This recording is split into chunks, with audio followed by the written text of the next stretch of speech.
Hi everyone, I'm the lawyer from Mars and this channel is dedicated to story-driven games. Today we'll talk about Dreamfall, the longest journey for PC, the second installment in a trilogy of games.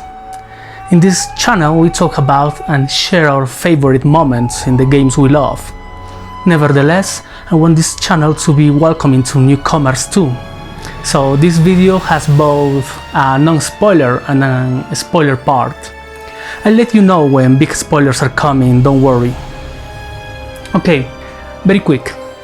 For those who don't have too much time, is the game worth it?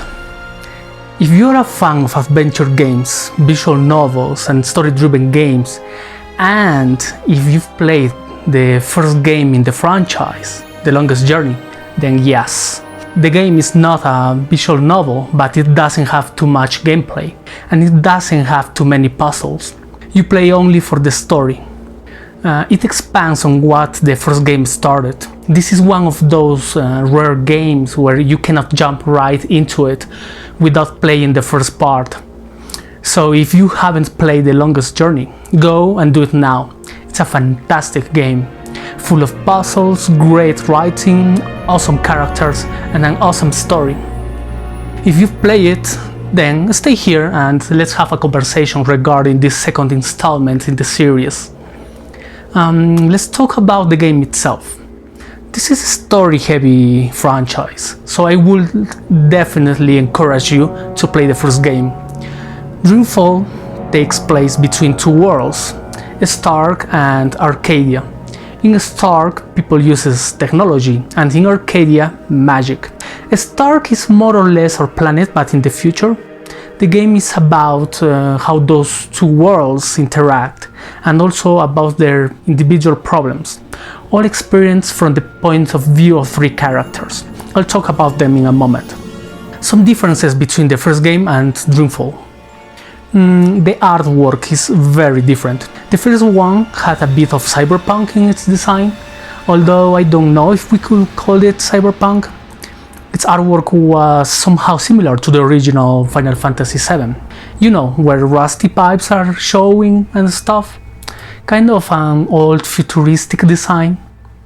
This game, Dreamfall, on the other hand, is different. Its technology resembles more of how people in the early 2000s imagined the future. In Dreamfall, you receive text messages from your dad and friends from time to time on your flip-flop cell phone. In the first game, you could only use public phones that had video calls, similar to the ones used in the original Blade Runner movie, which is how people in the 70s and 80s imagined that people in the future would communicate. I don't know, the first game has more charm in that aspect, I think, but that's of course subjective. Dreamfall is fully 3D. On the other hand, the first one had pre-rendered scenarios, and they were good for a game of its time. The characters are 3D too in Dreamfall. Nevertheless, the conversations are a bit awkward. The faces do not move that much. And the ironic thing is that that wasn't really a problem in the first game, because the faces there didn't move at all. So you had to use your imagination and rely on the good voice acting. Now the faces move and they look good, but they move like Arnold Schwarzenegger in Terminator 2 when trying to show emotions. About the writing, it's very good. It was getting better and better the more I played the game. In general, the voice acting is very good too. The problem is that, as I mentioned, the facial animations are very stiff. There were a couple of moments in the game that were very cringe because of that. I'll mention them in the spoilers part of the video. Let's talk a bit about gameplay. Basically, you just run from one place to another to talk to people. The game is very linear, so there is not much to explore, if any. Although the game is more action-packed than the first one in the sense that there is fighting now. It's a bit clunky, but it gives you a bit more interactivity. Now, compared to the first game, there are almost no puzzles here. You don't need a guide in this game, except for a couple of puzzles that I'll speak about in the spoilers section. To compensate this lack of challenges, the game lets you experience its world from the point of view of three characters, Zoe, April, and Kian. This is an interesting departure from the first game where April was the only character you could control. This allows us to go deeper into the lore of the game. Zoe is the character from Stark that travels to Arcadia. April fights for the rebels, and Kian is an assassin at the service of the occupation force. Now, before jumping to what we really care about, let's talk about the music for a sec. It's very in the background, but it's nice and relaxing. It's very orchestrated in general. The songs are similar in essence. It's difficult to distinguish one from another, with a couple of exceptions. It's music that I wouldn't necessarily put in my music playlist, but hey, we'll have different tastes in music, maybe you would. Anyways, I would suggest you to use it when you don't wanna get distracted, like when you wanna study or read. Let's listen to two of my favorite ones, Zoe's theme and Lanand Mod.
Okay, now let's talk about my favorite parts in the game, story-wise.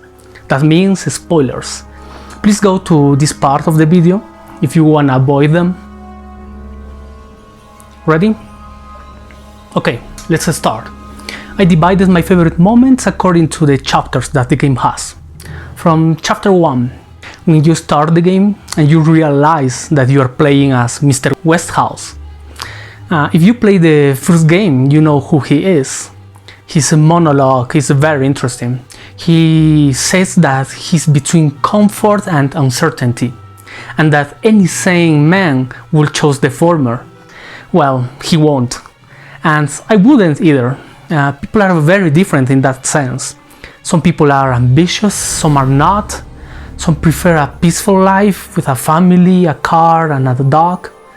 Others have the need, let's say, to explore more.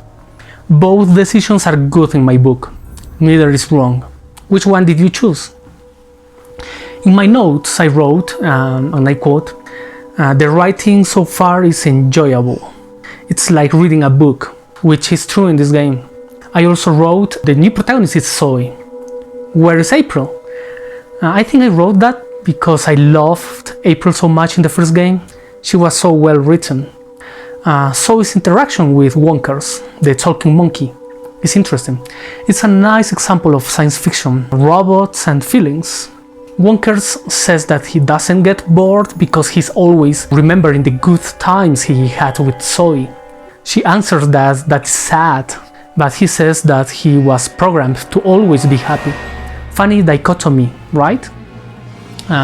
When Zoe comments about that, there are many channels in the TV but nothing to see. Haven't you ever felt that way?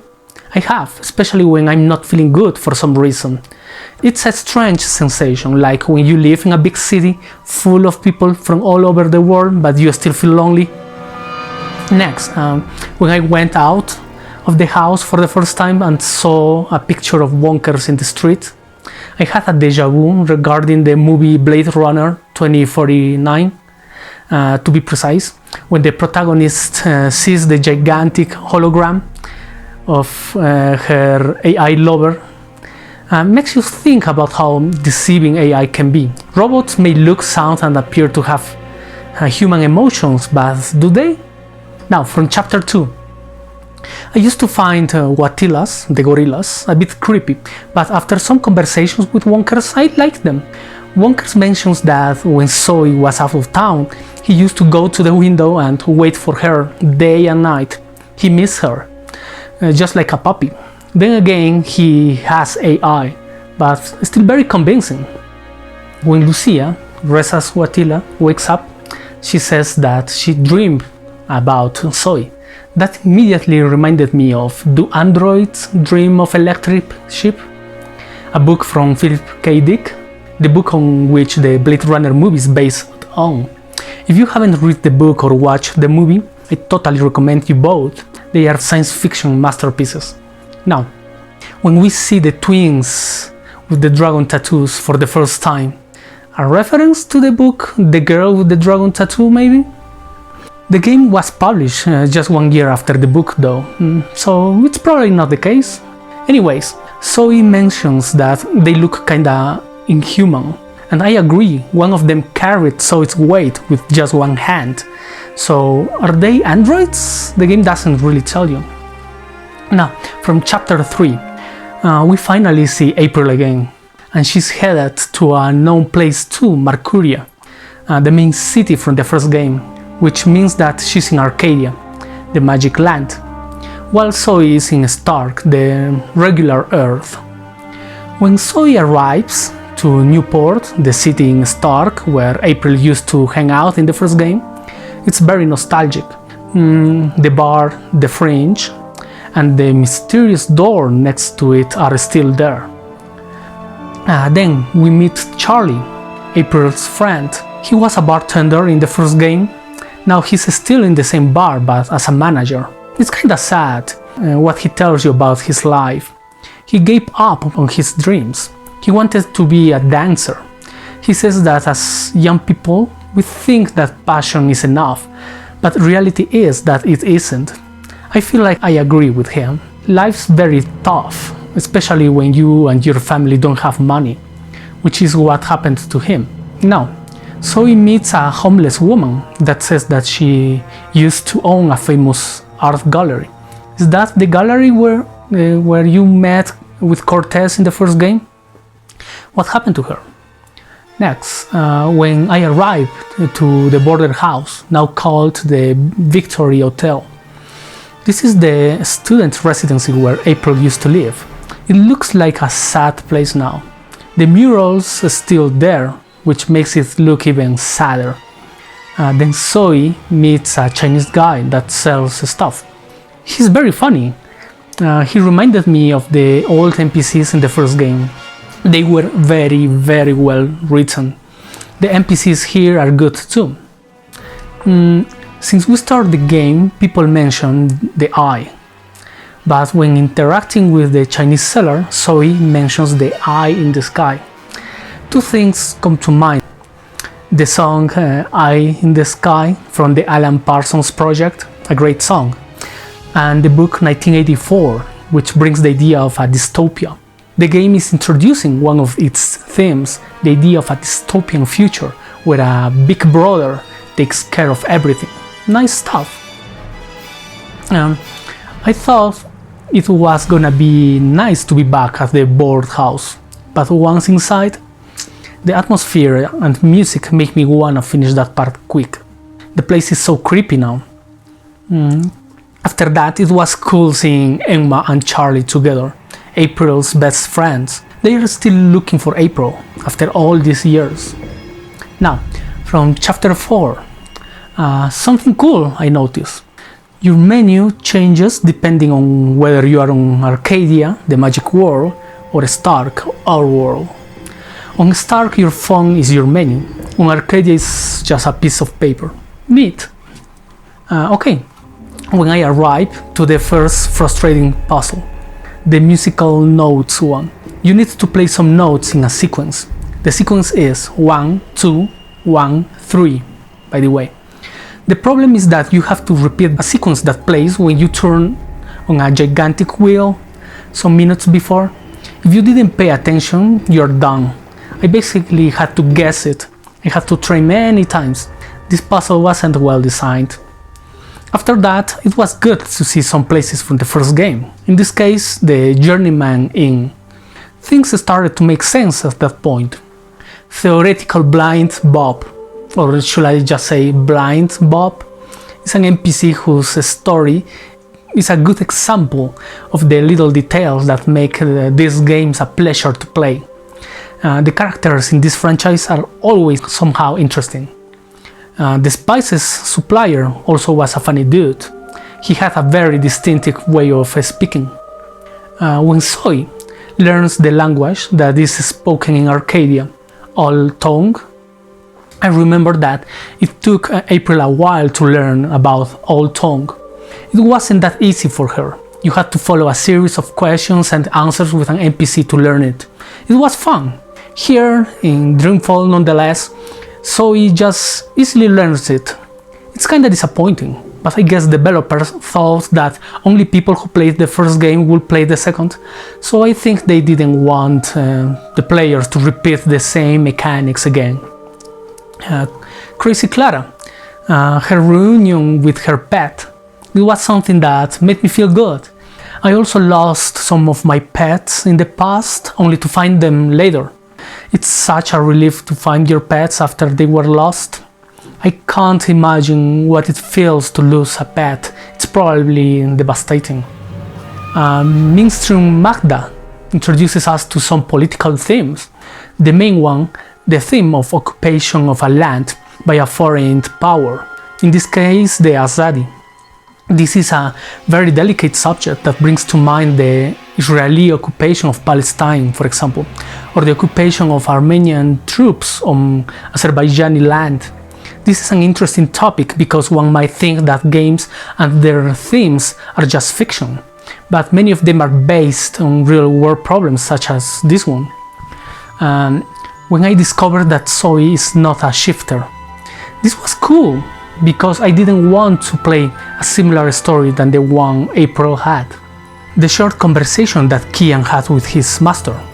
The brightest day has the darkest shadow. Kian's master says that. Their conversation is great. It is about the subject of whether imposing one's religion and values onto others is something positive. This again can be related to real-life situations, such as the imposing of democracy by some powers onto other nations. If that is a good thing or not, that depends on who you ask, of course.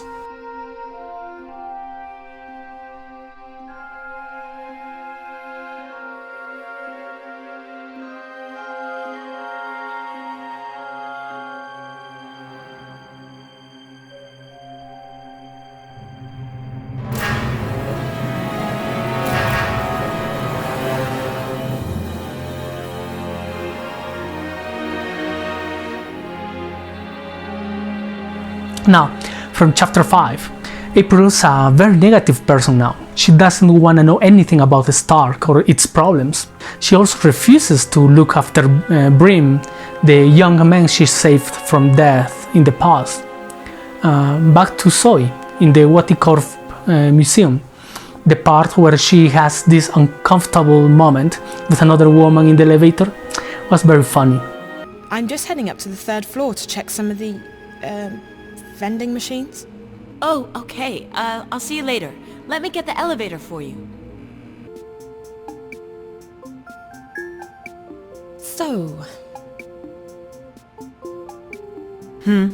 No, nothing. Sorry. What? Sorry. Just clearing my throat. Dry air. Sorry. Oh.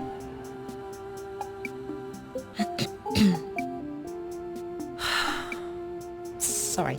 The air. Dry. Mm-hmm. Almost there. Also, it's very interesting how WATI Corp is portrayed in the game. It's basically a reflection of modern corporations and how they do whatever they want because of how rich and powerful they are. In the WATI Corp museum, there are some instances where they literally tell you that they got away with many bad things in the past, such as one of their robots hurting people. If you do a parallel with the real world, you can notice that this happens all the time. The whole infiltrating WATI Corp section makes you feel like James Bond. I enjoyed that part. It's like a movie. The section with April and the catacombs. It's a bit frustrating. This is another part where you might want to use a guide or walkthrough. The conversation that Zoe has with this big fat overlord thing, who apparently is Alvin Pitts, founder of WATI Corp, was very unexpected. When he said that he's blind and deaf, but he can see and hear everything, it was very cool. I want to know more about him, what he is, how he controls Kat or the twins. What are the twins again? We never get to know that. From chapter 6, when April talks with her magic friend Naane about the tower the Asadi are constructing. Naane mentions that the Asadi prohibit magic because they want to be the only ones to control it. Now, think about governments and corporations trying to control us. Facebook and social media doing what they want with our data and personal information. Governments censoring speech wherever you are, Europe, Africa, America or the Middle East. Twitch and YouTube censoring stuff to protect other sensibilities, etc. It's all about control. Now, it was very cool to see April and Brian together again, and he's a more positive man nowadays. He was a cool drunk in the first game, and I thought he died after the invasion. It was awesome to see him help April one more time. Now, Robert Clax. You meet the evil wizard from the first game, and he joined WWA, which is like double A. The conversation he has with April is very funny. It has good writing and good voice acting. He also ends up helping April quite a bit with the Shadow People. All of this is a nice call to the first game, and I very much enjoy it. Back to the assassin. He talks with the emissary when he arrives to Marcuria. They talk about how, thanks to them, citizens now have peace, order, progress, which are more important than freedom. Similar themes to Shin Megami Tensei 4, right? By the way, I have a video on Shin Megami Tensei 4. I leave a link in the description. From chapter 7, when April meets Crow. Crow is a talking bird that was a good friend to April in the first game. He's alive and well. Apparently, April abandoned him for 8 years.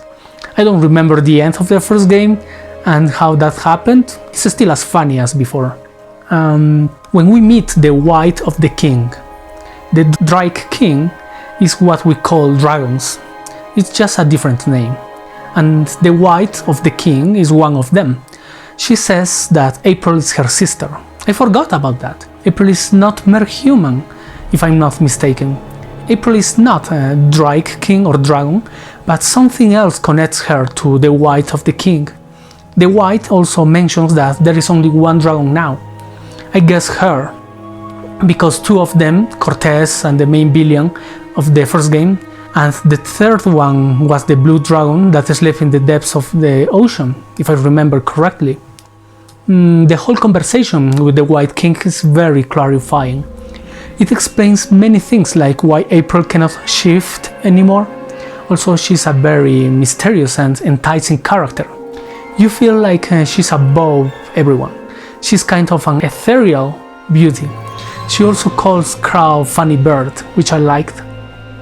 And when April goes to visit the Guardian, a Guardian is a person who maintains the balance between Stark and Arcadia for 1,000 years each time. Then another person is elected. The first game hints that April is the next Guardian, but we know now that it wasn't the case. The Guardian's realm has changed. Going back there brings memories. This is one of the game's stronger parts. It makes you remember how great the first game is. Now, walking towards the Guardian, whose name is Gordon and was kind of a villain in the first game, felt exciting to me. In that moment I was thinking, what's he gonna tell me? What are we gonna talk about? How's life as a Guardian? From the conversation with the Guardian, I could tell that April has an identity crisis. She was very important in the first game. She was a shifter, and I also thought that she was gonna be the next Guardian. She was a special person for the Alatian or flying people, and the Maerum or mermaid-like people, who gave her the title of Water Stealer.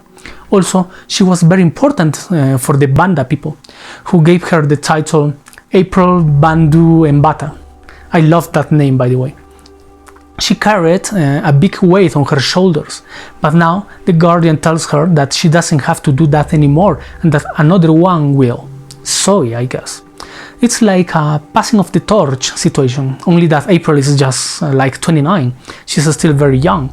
I guess many people in similar situations in the real world will feel awkward too.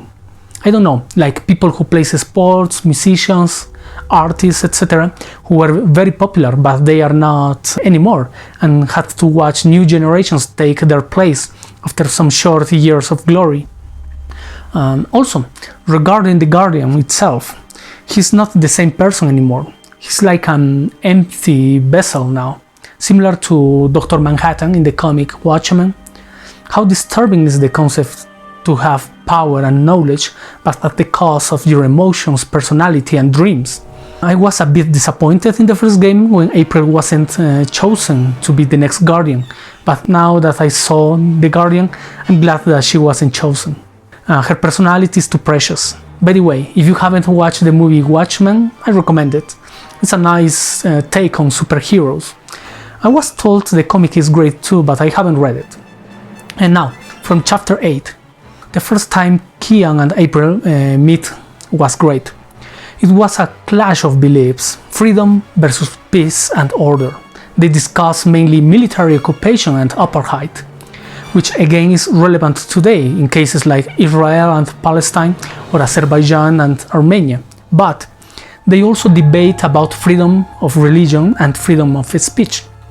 Also a very relevant subject if we think about what's happening in France and Europe, or in Canada too, and the fight for freedom of speech. President Emmanuel Macron of France is defending the French core values of freedom of speech, while the Canadian Prime Minister Justin Trudeau is saying that freedom of speech has its limits. Both are talking in the context of the recent attacks in France by radical Islamists. Trudeau isn't saying it directly, but he's implying that the state may have to limit the freedom of speech regarding mocking religions or religious symbols. I think I lean more towards what Macron thinks. As political scholar Noam Chomsky said, and I quote, "The defense of the right of free expression is not restricted to ideas one approves of, and that is precisely in the case of ideas found from offensive that these rights must be vigorously defended. Advocacy of the right to express ideas that are generally approved is, quite obviously, a matter of no significance." And I agree. The fact that President Macron defends the freedom to mock a religious symbol doesn't mean that he agrees with the joke or that he enjoys it. but that he defends the right of someone to make a joke, even if that joke is offensive as hell to some groups of people. It's a complicated subject, to be honest. Okay, let's continue. When Zoe, Mr. Westhouse and Crow travel to the library of the Dark Ones, we get to know a bit more about Mr. Westhouse. The initial cinematic in the game was probably how he traveled from Stark to Arcadia. Also, we get to know how and why Crow and April part ways. Also, Crow's explanation of April's psychology was funny. Oh, that's psychology, isn't it? Oh, brilliant. You human females from Stark are really clever. So, hey, if we hit April with a really big frying pan, she'll come to her senses, right? What? No. Yes, it's called therapy. I read about it somewhere. Well, not read, more like heard. In a seedy tavern near the docks. After 11 thimbles of Mary Minstrom's yellow fire. Just before dawn. On a Monday.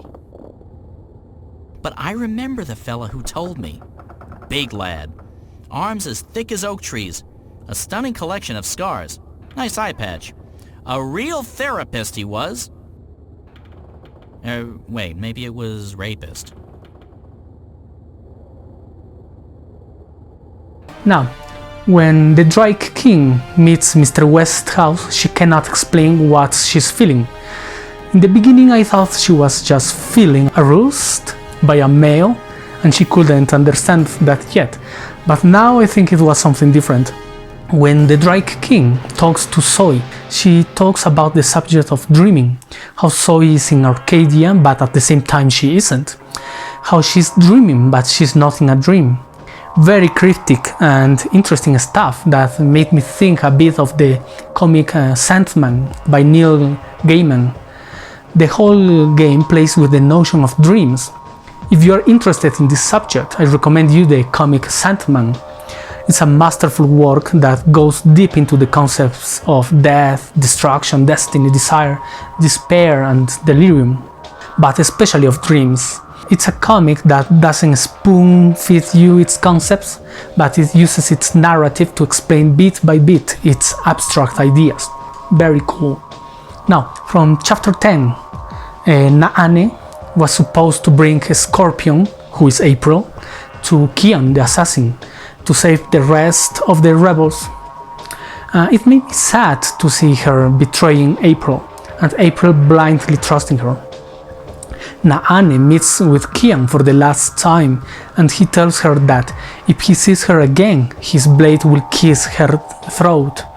To which she replies, "From what I've done, I'm already dead." That moment left an impression on me.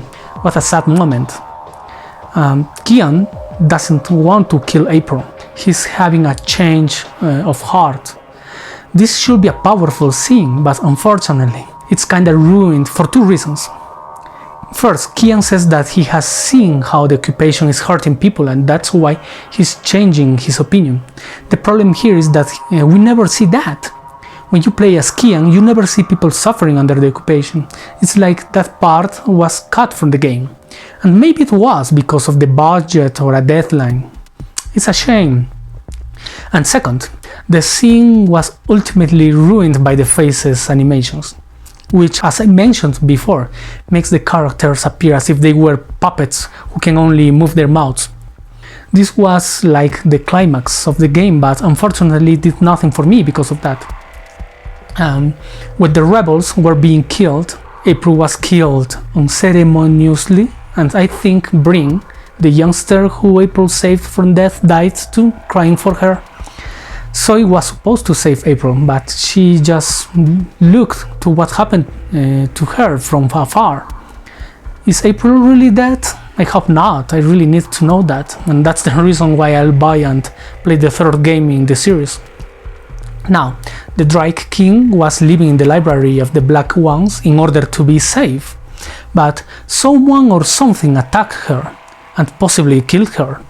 We don't know who it was, but I think it was Mr. Westhouse, or more specifically what was inside him. If I'm not mistaken, In a cinematic early in the game, we can see Mr. West's house being attacked by a black cloud thingy.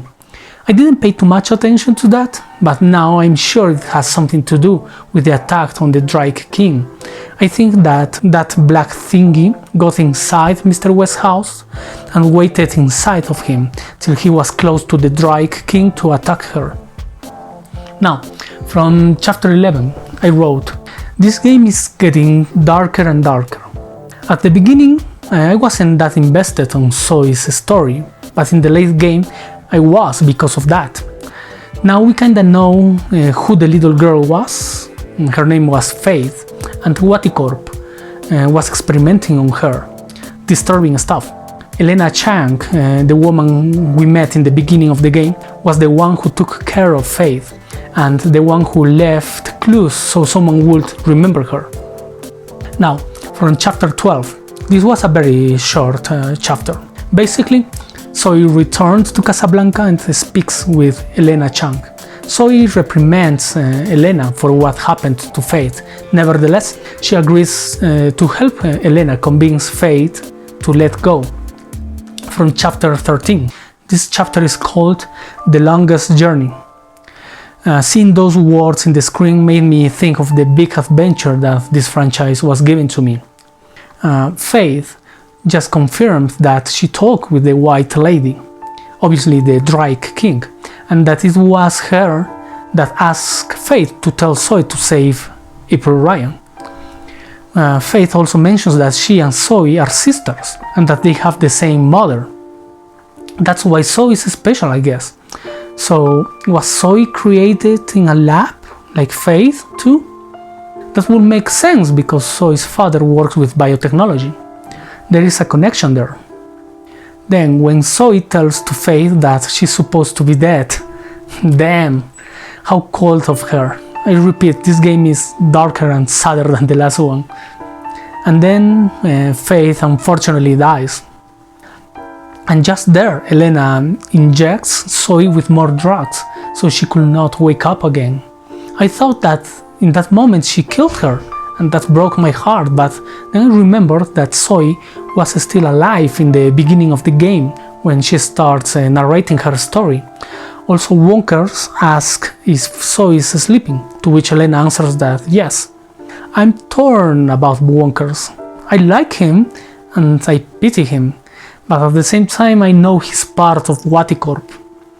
From chapter 14, it's called Dreamfall, and it returns us to the beginning of the game with Zoe in bed, unable to wake up. Reza appears, but wait, Zoe in her mind says that it's not him. Also, she says goodbye to herself. Is she gonna die? After that, Zoe's spirit, I guess, is in the same place that Mr. West's house visited when traveling from Stark to Arcadia, where something black attacked him. She also meets the same mysterious guy. He tells her that she's special because she's a dreamer, and that they are now in a place called Storytime, where stories are told. Also that the Undreaming is unchained. I guess the Undreaming is the black cloud thingy that got inside Mr. West's house and later in the game attacked the Drake King. But well, then the mysterious guy asks Zoe to tell him a story, and so she does. Zoe starts telling him her story from the beginning. The game finishes with a couple of cutscenes, one mentioning that the Dreamer from WATI corp, now called Dreamtime, will be released to the public. And the next one is just some magic storm over the Asadi Tower. It's definitely a cliffhanger. We don't know if Zoe and April are alive or not. Also, at some moment, Faith mentions that the Drake King told her that Zoe indeed saved April. I hope that's not metaphorical. And what happened to Mr. West's house? I'm like 99% sure that the Undreaming entered into his body when he was traveling from Stark to Arcadia. Oof, what a journey. Okay, then I wrote in my notes, wait, there is an after credits scene and I almost miss it. It shows Mr. West's house climbing the Himalayas in 1933, the year he traveled from Stark to Arcadia, and when he's about to die he's helped by Chavez, which if I'm not mistaken is Cortez, but with a different name. That's it. And that's how the game ends. What a beautifully written game. Okay, as a summary, Dreamfall is a story-driven game in its purest form. You play it for the story and that's it. If you like reading books, you'll enjoy it. Nevertheless, don't forget that I really recommend you to play the first game before this one. Dreamfall makes you remember how great the first one was, by making you go back to the same places, but changing them enough to make you feel that time has passed and things are not really the same. Also, it makes you meet with past characters such as Crow, the evil wizard, the dark ones, the wife of the king, etc. It doesn't rely on them though. There are new things and characters to meet. I like the fact that the main themes are different than in the first game. They are mainly political now. Military occupation, apartheid, freedom versus order, the big brother, etc. All set up in a nice science fiction and fantasy context. The atmosphere between the two games is very different. Dreamfall is definitely darker and creepier. Now, where to get the game? I think you can get it on Steam, but I would suggest you to get it on GOG. You can find the whole franchise there. For those who don't know, GOG is a store like Steam, but it's owned by CD Projekt Red, the company that brought us the Witcher games and Cyberpunk 2077. So they are very pro-consumer. GOG is not as huge as Steam, but it's clear that they are passionate about gaming. Also, it doesn't hurt that when you buy a game there, you get some goodies for free, such as the soundtrack and the manual, which I recommend reading before playing, in order to get a bit into the lore and to remember what happened in the first game. Oh, by the way, I'm not sponsored by GOG, I just like to support them, I think they are genuine. Finally, while I was playing Dreamfall, I was thinking how the first game felt like a long journey, an epic story, and how this one did too, but in a smaller scale. But when finishing Dreamfall, I remembered that this is just the first part of a bigger story. It's an incomplete story if you leave it like that, and don't play the sequel, which is called Dreamfall Chapters. Do I feel like playing the last game in the franchise? Yeah, definitely. I need to know how the story is gonna end. Also, this game reminded me how much I love the first game. I'm not a person who replays games, but I'm considering replaying the first one so we can have a talk about that marvelous work of art. Dreamfall is a good game, with many flaws, but with lots of charm, which I believe outweighs its problems. Let's see where the journey takes us next. Okay, that's it. Please consider leaving a like if you enjoyed the video, and that helps the channel a lot. And subscribe and find me on Twitter if you're interested in talking about more story-driven games. I'm the lawyer from Mars. Thank you for watching. Bye bye.